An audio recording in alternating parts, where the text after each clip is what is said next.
आपल्या सोसायटीमध्ये ना मदरहूड हे खूप जास्त ग्लोरिफाय केलं जातं. म्हणजे अ, जगातली सगळी सुख एका साईडला आणि आई होण्याचं सुख एका साईडला. आई होणं म्हणजे जगातलं सगळ्यात मोठं सुख आहे. जेव्हा मी खूप सहन केलं, पण जेव्हा मी माझ्या बाळाचा चेहरा बघितला ना, तेव्हा मी सगळी दुःख विसरून गेले अगं आणि त्या चेहऱ्याने मी सुखावले. Stop glorifying this motherhood. See because एखादी स्त्री आई नाही झाली तर तिच्यात काहीतरी प्रॉब्लेम आहे किंवा मग तिला फंक्शन्सला नाही बोलवलं जात सोसायटीमध्ये किंवा तिला इग्नोर केलं जातं. Kind of you know odd man out केलं जातं. म्हणजे लाईक शुभ फंक्शन्सला तिला बोलवायचं नाही, हळदी कुंकुवाच्या कार्यक्रमाला बोलवायचं नाही, कुणाची कोक भरण असेल तर त्याला बोलवायचं नाही, कुणाचं डोहाळ जेवण असेल तर त्याला हे ही जी सिच्युएशन आहे ना, ही फक्त खेडेगावांमध्ये किंवा जी लोक शिकलेली नाहीत, अडाणी लोक आहेत, तिथे नाहीये. ही सिच्युएशन मोठ्या मोठ्या सिटीमध्ये आहे, मोठ्या मोठ्या शिकलेल्या लोकांच्या घरी आहे, जी लोक वकील, डॉक्टर, इंजिनियर, सोशल वर्कर्स आहेत, लिटरली इवन सोशल वर्कर्स आहेत. समजतंय मी काय म्हणतेय? म्हणजे हे फक्त अडाणी लोकांच्या घरी नाही आहो, हे मोठ्या शिकलेल्या लोकांच्या घरी पण ही मेंटॅलिटी अजूनही आहे. कुठे आपण आता 2026 मध्ये. This is the harsh reality of society. This is the harsh reality of marriage system. माझं लग्न झालेलं नाहीये किंवा मला या गोष्टीचा अनुभव नाहीये, पण असं म्हणतात ना की जो माणूस आसपास बघून शिकतो तो स्मार्ट असतो. ओके. सी जेव्हा बाई प्रेग्नंट असते ना, तो 9 महिन्याचा पिरियड 90% पुरुषांचे बाहेर अफेअर बनायचा तो पीक पिरियड. आणि सोसायटीमध्ये तुम्हाला अशा केसेस सापडतील, तुमच्या आसपास सापडतील. ओके. 90% पुरुषांचे त्या पिरियड्समध्ये बाहेर अफेअर बनतातच. मी असं नाही म्हणत की सगळे पुरुष सारखे आहेत, 10% त्याच्यामध्ये काही एक्सेप्शन पण असतील, पण बऱ्याच लोकांना ही गोष्ट पटणार नाही किंवा लोक म्हणतील की का इन्सिक्युरिटी. मी कोणाच्या मनात इन्सिक्युरिटी पैदा नाही करत आहे किंवा कोणाला नावं नाही ठेवत आहे, पण this is a truth, this is a reality. हे मी बघितलंय आसपास. माझ्याकडे ज्या केसेस आलेल्या आहेत त्याच्यामध्ये हे ऑब्झर्व केलं, हे मी पाहिलंय. ऑल लेडीज आउट देअर, मी सगळ्यांना सांगते, प्रेग्नंट झाल्यानंतरचे त्यांना 9 महिने आणि त्याच्यानंतरचे पुढचे काही महिने, म्हणजे unless and until you get recover, तो जो पिरियड आहे ना, त्या पिरियडमध्ये तुमचा पार्टनर हा इमोशनली, मेंटली तुमच्याबरोबर असलाच पाहिजे. म्हणजे अक्षरशः या पिरियडमध्ये त्याने तुम्हाला फुलासारखं जपलं पाहिजे. Take it literally. म्हणजे ही जी लाईन आहे ना की फुलासारखं जपणं, आपण फुलाला कसं जपतो?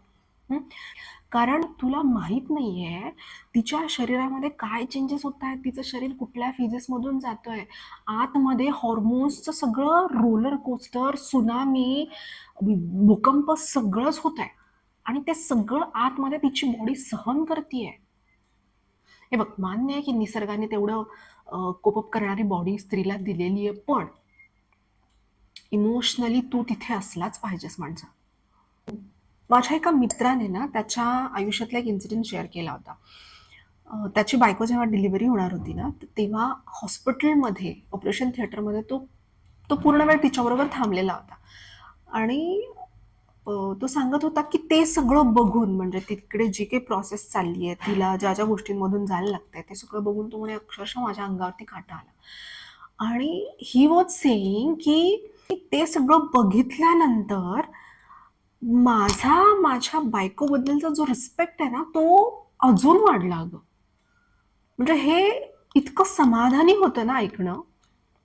मला खरंच खूप समाधान वाटलं हे ऐकल्यानंतर. त्याच्यामुळे मला असं वाटतं की जेव्हा पण डिलिव्हरी होणार असते ना, तर तेव्हा प्रत्येक नवऱ्याने आपल्या बायकोबरोबर ऑपरेशन थिएटरमध्ये थांबलं पाहिजे ती पूर्ण प्रोसेस होईपर्यंत. अर्थात हे माझं खूप पर्सनल मत आहे.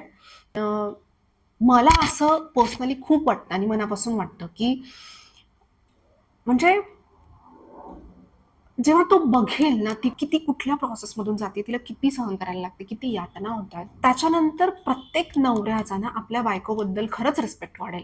हे बघ, तसं तर आपण आपल्या लाईफ पार्टनरला आयुष्यभरासाठी जपलं पाहिजे, म्हणजे नवऱ्याने पण आणि बायकोने पण, ठीक आहे.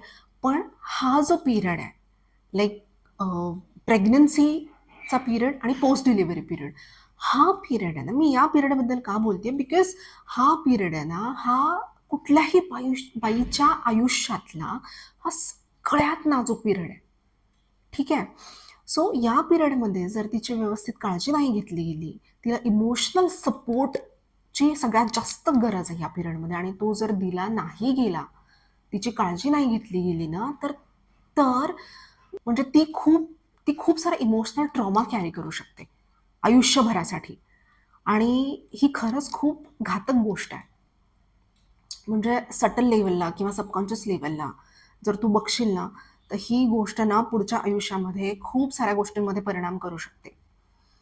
बाहेर जेवढ्या पण मुली आहेत, ज्यांची लग्न अजून व्हायची आहेत किंवा ज्यांनी मुलाला अजून जन्म द्यायचा आहे, ओके, त्यांना ही गोष्ट मी रिक्वेस्ट करून अगदी मनापासून विथ ड्यू रिस्पेक्ट आणि विथ लॉट्स ऑफ लव्ह ही गोष्ट सांगतेय, की प्रेग्नंट व्हायचं की नाही, मुलाला जन्म द्यायचा की नाही, हा 70% डिसिजन तुझा असला पाहिजे. 70% डिसिजन हा तुझा असला पाहिजे, बिकॉज तुझ्या बॉडीमध्ये चेंजेस होणार आहेत. तुझ्या बॉडीमध्ये त्या बाळाला तुला कॅरी करायचं आहे.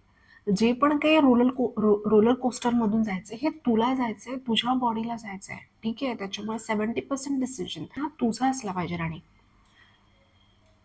ही काही गरज नाही आहे म्हणजे स्वतःचा बॉडीचा सगळा खिळखिळा करायचा, ढीगभर इंजेक्शन्स घ्यायची, सगळा त्रास करून, का तर ते मला मदरहूड पाहिजे, मदरहूड पाहिजे. मग सोसायटी काय म्हणेल, घरचे काय म्हणतील, सासू सासरे काय म्हणतील, नातेवाईक काय म्हणतील, की अरे हिची तर कोकू उजवतच नाहीये, हिला तर मूल होतच नाहीये. कारण त्या सगळ्या प्रोसेसमधून तू जातेयस, बोलणारे नाही जात आहेत. तर तुम्हाला दिसत आहे की या पिरियडमध्ये आपली काळजी नाही घेतली जाणार आहे, you take a call. To all ladies out there, या सगळ्या प्रोसेसमध्ये ना स्त्रिया स्वतःला गमावतात कुठेतरी, स्वतःचा कॉन्फिडन्स त्यांचा कमी होतो. आणि please I am requesting you with lots of love, या सगळ्या प्रोसेसमध्ये तू स्वतःला गमवू नकोस, बिलकुल स्वतःला गमवू नकोस. मी जे बोलते ते करेक्टच आहे, मी असं नाही बोलणार. मला हे म्हणायचं आहे की मी जे पण काही इथं बोलले ना, प्रत्येक मुलीने त्याच्यावरती थोडा तरी विचार करा. हां, थोडा तरी विचार करा आणि तुमच्या सतसत विवेक बुद्धीला जे पटतंय ना ते तुम्ही करा.